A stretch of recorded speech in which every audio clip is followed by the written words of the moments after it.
Court ने इस पूरे मामले पे रोक लगा दी है कि दबाव जो है सरकार नहीं बना सकती ढाबे होटल के मालिकों की वो अपना जो नाम है वो उजागर करे, क्योंकि मुजफ्फरनगर से ही ये मामला सामने आया था। मुजफ्फरनगर प्रशासन ने आदेश दिए थे कि होटल मालिकों और टी स्टॉल मालिकों को अपना जो नाम है, प्रोप्राइटर नेम, वो अपने बोर्ड पर लिखना होगा। लेकिन अब उस फैसले पर रोक लगा दी और मेरे साथ बातचीत करने के लिए जो ढाबे के मालिक है वो मौजूद है। क्या नाम है आपका? निजामुद्दीन। निजामुद्दीन, पहले आपके ढाबे का नाम क्या है? मेरा हैप्पी मोमेंट्स रॉयल कैफे। अब आपने निजामुद्दीन अपने ढाबे का नाम लिख दिया। मेरा नाम सुप्रीम कोर्ट ने इस पूरे मामले में रोक लगा दी कि सरकार जो है ढाबे मालिकों को दबाव नहीं कर सकती, एक तरह से प्रेशर नहीं बना सकती अपना नाम लिखने में। कैसे देखते हैं फैसले? इस पे प्रेशर का मतलब प्रेशर कैसे देखते हैं इस फैसले को सरकार ने रोक लगा दी? बड़ा अच्छी बात है, बड़ी अच्छी बात है, बहुत अच्छा काम किया।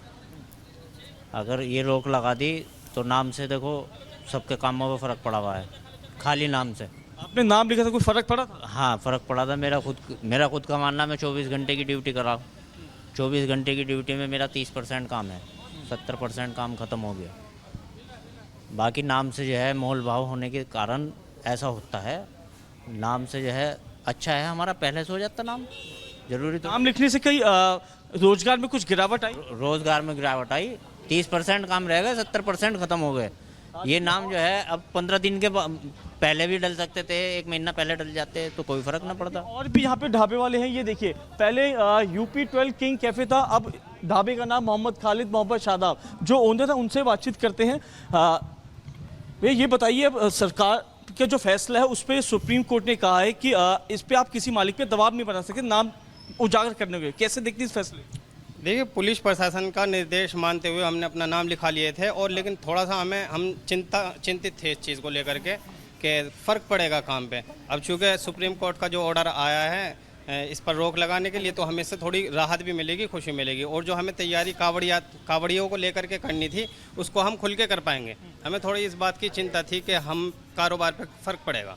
नाम लिखने से फर्क पड़ा है कारोबार पे, ये अभी पता चलेगा? आज 22 तारीख से आज कावड़ शुरू है, कावड़ यात्रा आज से शुरू है, तो इसका अंदाज़ा तो अभी 2-3 दिन में होना था हमें, लेकिन चूंकि रोक लग चुकी है तो इससे फ़ायदा मिलेगा। अब अधिकारियों को चाहिए कि जिस तरीके से आके उन्होंने नाम लिखवाए थे तो वो आकर के हमसे इस बात को कहें कि अब आप हटा सकते हैं, ताकि हम हटा। बिल्कुल, ढाबे मालिकों को जो है काफ़ी राहत मिली है इस कोर्ट के फैसले को लेकर, लेकिन इनका मानना है कि इनके रोजगार पे भी काफ़ी ज़्यादा असर पड़ा था। ये देखिए, ये लाइन से सारे ढाबे, इन सभी के जो नाम थे वो यहाँ पे बदले गए थे। ये अफवान भाई, पहले तिरंगा टी स्टॉल था, अब अफवान भाई हो गया। जो मालिक है इनसे भी बातचीत करते हैं कि किस तरीके से देखते कोर्ट के फैसले को। सुप्रीम कोर्ट ने ये कहा कि सरकार का जो आदेश था नाम लिखने के, उस पे आप ठीक है साहिल, वापस लौटेंगे आपके पास। हरिद्वार का रुख कर लेते हैं। अनामिका सिंघाली इस वक्त हमारे साथ जुड़ी है। अनामिका, लगातार आप वहां कांवड़ियों से बातचीत कर रही हैं, अब इस फैसले के बाद कांवड़िये क्या कह रहे हैं, क्योंकि सुप्रीम कोर्ट ने फिलहाल अंतरिम रोक लगा दी है दोनों सरकारों के आदेश पर?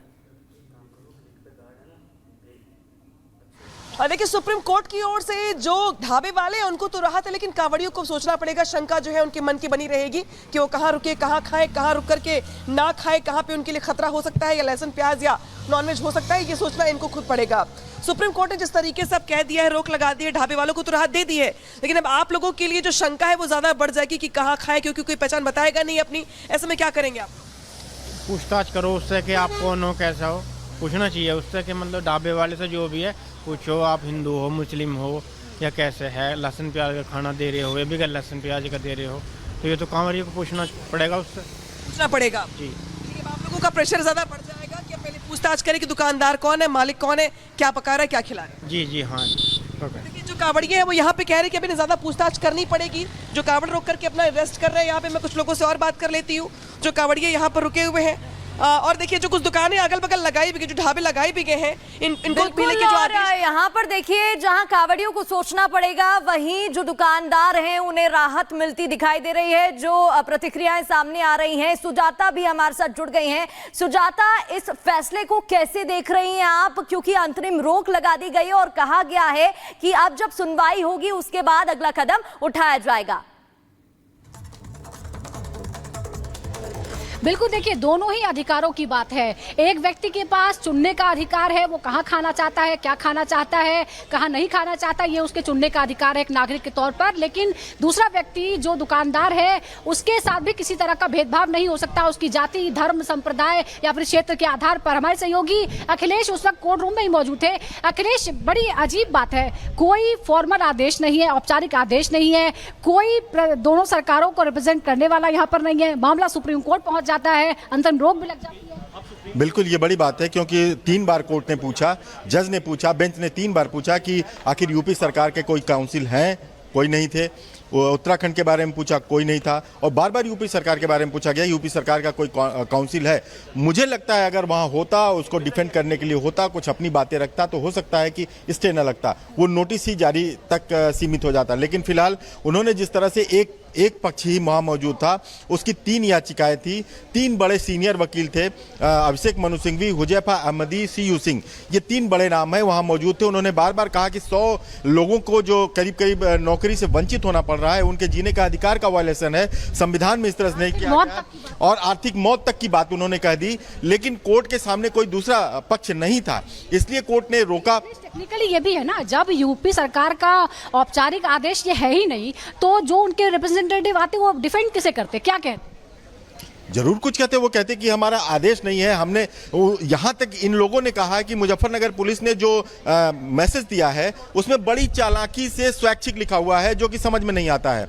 तो इस तरह से इनको कहना चाहिए था कि ये पुराना आदेश है, जैसा कि यूपी सरकार बार बार अपने स्टेटमेंट में कह रही है। पॉलिटिकली उनके नेता कह रहे हैं कि ये पुराना आदेश है, काफ़ी पुराना है और उसको लिखना पड़ेगा, हमने इसको ऐसा किया है क्योंकि जो लोग शाकाहारी हैं, नहीं जाना चाहते, उनको पहचान होनी चाहिए। जो ये सारी दलीलें दी जा रही हैं वो अदालत में भी दी जानी चाहिए थी।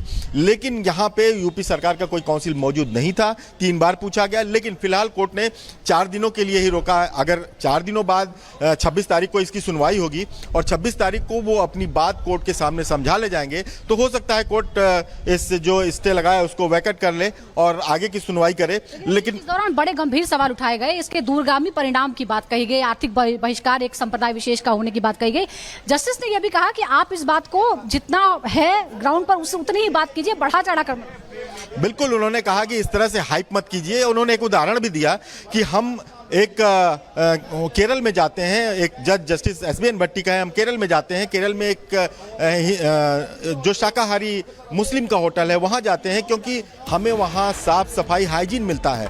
तो ये आदमी के किसी भी व्यक्ति विशेष से या समुदाय विशेष से पवित्रता, शुद्धता को जोड़कर नहीं देखा जा सकता है। फिलहाल अंतरिम रोक लगी हुई इस बड़ी खबर पर अपडेट हम आप तक पहुंचाते रहेंगे। छोटे से